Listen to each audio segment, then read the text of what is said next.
Hello guys, welcome to my channel Psychology Point. Today we are talking about the psychology of people who feel stuck even in therapy. So let's start. The problem with the generic therapist. Committing to therapy requires a massive investment. You are giving up hours of your week, thousands of dollars out of pocket, and a significant amount of your own emotional labor.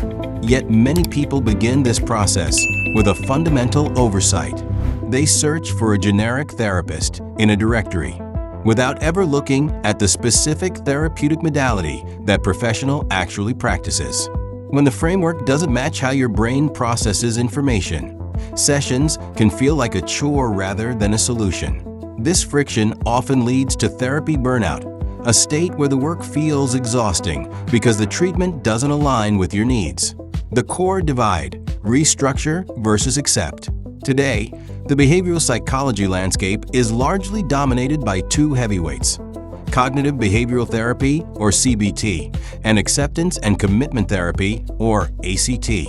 We aren't here to crown one of these as the universal best therapy. The goal is to match your specific psychological profile and the exact nature of your distress to the correct framework.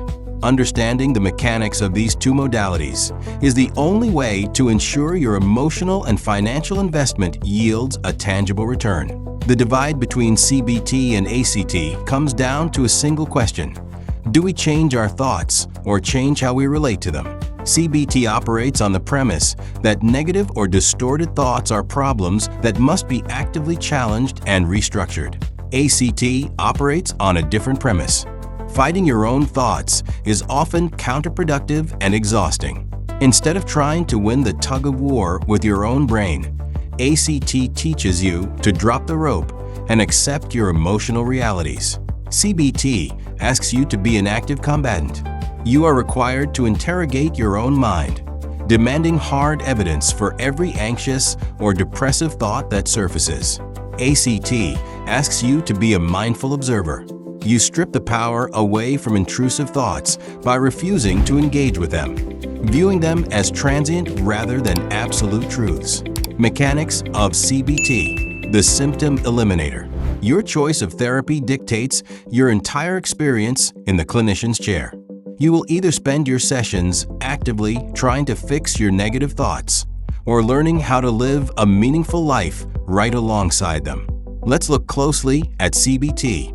This framework is built for the symptom eliminator, the person who wants structured, goal-oriented relief from acute mental distress. This illustrates the core mechanism of cognitive restructuring. The jagged line represents a distorted thought. By measuring it against the straight ruler of objective evidence, you can audit the facts and replace that distortion with a more balanced perspective. The goal is a measurable reduction in acute anxiety and depressive symptoms. When you learn to identify the inaccuracy in your brain's logic, the panic often subsides. Because of this direct, problem-solving approach, CBT is often a short-term sprint. A standard course of treatment frequently leads to stabilization in just 12 to 16 sessions. However, these results come with a trade-off. CBT requires rigorous daily homework, like logging your thoughts and reactions, which can become mentally fatiguing over time. There is also a risk of feeling invalidated if your distress stems from chronic trauma or unchangeable real-world stressors. The focus on fixing your internal logic might not address the actual source of the pain. CBT is a powerful evidence-based tool, but it treats your mind like a machine that requires active, constant recalibration to function correctly. Mechanics of ACT, the meaning seeker. On the side is ACT. This framework is designed for the meaning seeker, or the person who is exhausted by the endless fight against their own mind. ACT relies on a mechanism called cognitive defusion. Instead of trying to delete a negative thought, you detach from the thought. It's like watching words printed on leaves floating down a stream. You acknowledge they are there, but you let them drift past without jumping in the water to fight them. This process builds psychological flexibility. The goal is to maintain your ability to take meaningful action in your life, even when difficult emotions like sadness or anxiety are present. The major trade-off is that ACT does not prioritize immediate symptom reduction. If your primary goal is to make a panic attack disappear instantly, this approach may feel frustrating. Progress in ACT requires patience. It is a more reflective process that often feels slower and less linear than the structured worksheets used in CBT. Success in this modality requires a high tolerance for sitting with temporary emotional discomfort. You must learn to allow bad feelings to exist without immediately looking for an escape. ACT essentially abandons the goal of feeling perfectly happy at all times. Instead, it focuses on living a rich, value-driven life, regardless of the emotional weather inside your head. Making the choice to see exactly where these two diverge, we can map them side by side across three key dimensions. For the core mechanism, CBT focuses on changing negative thoughts, while ACT emphasizes accepting difficult emotions. Regarding daily homework, CBT assigns structured thought records and logic audits. ACT relies on mindfulness exercises and values clarification. Finally, the definition of success. CBT aims for symptom elimination. ACT aims for psychological flexibility. Because the definition of success is completely different in each modality, picking the one that aligns with your personal goals is critical to your progress. Let's apply this to real-world conditions. CBT is often the clinical standard for acute panic, specific phobias, or intense anticipatory anxiety. If you are terrified of an upcoming work presentation, CBT directly interrupts your fight or flight system by proving your catastrophic predictions are factually unlikely to happen. However, treating phobias with CBT requires direct exposure to the fear. You have to face the trigger, which causes a short-term spike in anxiety in order to earn long-term relief. ACT is often the specialized choice for conditions like ADHD-related shame, chronic trauma, or deep-rooted perfectionism. For someone with ADHD, ACT removes the shame by unhooking their identity from their symptoms. You learn to recognize, I am having a distracted thought, rather than believing the identity that I am a failure. But perfectionists should be aware, ACT requires you to give up the desire for total mental control.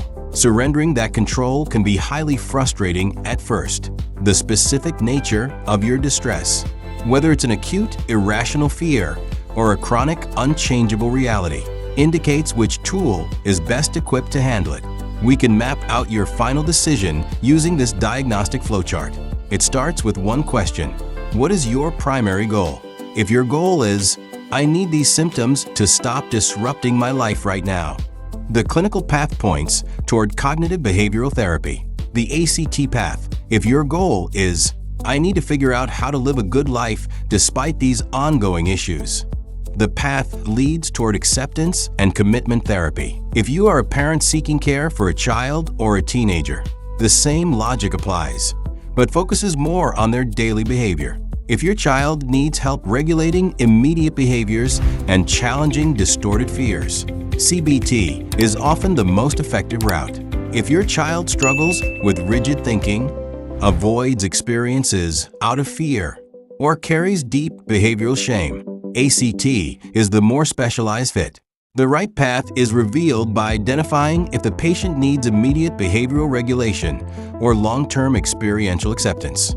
To distill it down to its absolute essence, CBT changes how you think, while ACT changes how you view your thoughts. The final assessment.